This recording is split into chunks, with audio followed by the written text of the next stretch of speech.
என்று தங்கள் அரசியல் விளம்பரத்திற்காக சில வங்குரோத்து அரசியல்வாதிகள் பெயர் வைக்க முற்படும் களுவாஞ்சிகுடி சமிச்சை விளக்கு நிர்மாணிப்பின் பின்புலம் என்ன?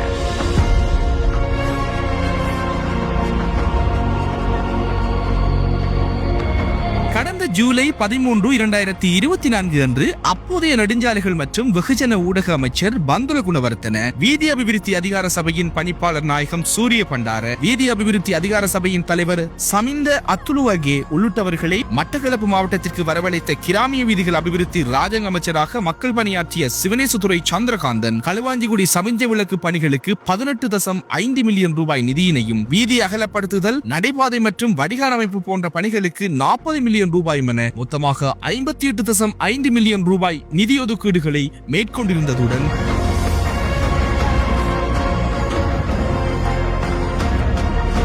ஜூலை 13, 2024 அன்று அடிக்கல் நாட்டும் நிகழ்வுடன் அதற்கான பணிகளை உத்தியோகபூர்வமாக ஆரம்பித்து வைத்திருந்தார். தனக்கு கிடைத்த அரசியல் அதிகார சந்தர்ப்பத்தை பயன்படுத்தி தனித்தமிழர் நகரம் ஒன்றை உருவாக்க வேண்டும் எனும் உயரிய சிந்தனை கொண்ட சிவனேசுதுறை சந்திரகாந்தன் களுவாஞ்சிகுடி மற்றும் பட்டிருப்பு பிரதேசத்தை மையப்படுத்தி வீதிகள், வடிகான்கள் மற்றும் ஏனைய உட்கட்டுமான பணிகளை தனது அமைச்சினூடாக முதன்மை அடிப்படையில் முன்னெடுத்திருந்தார். இந்நிலையில் நகரின் மத்தியில் அமைந்துள்ள கேந்திர முக்கியத்துவம் வாய்ந்த களுவாஞ்சிகுடி பட்டிருப்பு வீதியின் சமிச்சை விளக்கு பொருத்தும் பணிகளை முன்னெடுத்திருந்ததோடு அந்தைய தினமே படுவான்கரை பெருநிலப்பரப்பையும் எழுவான் கரையையும் இணைக்கின்ற மிக முக்கிய பாலங்களில் ஒன்றான பட்டிருப்பு பாலத்தினை நிர்மாணிப்பது தொடர்பில் நெடுஞ்சாலைகள் அமைச்சர், வீதி அபிவிருத்தி அதிகார சபையின் பணிப்பாளர் நாயகம் உள்ளிட்ட உயர்மட்ட குழுவினருடன் பார்வையிட்டு அதன் பூர்வாங்க பணிகளுக்கான அமைச்சரவை ரீதியான அனுமதிகளையும் பெற்றுக் கொடுத்திருந்தார்.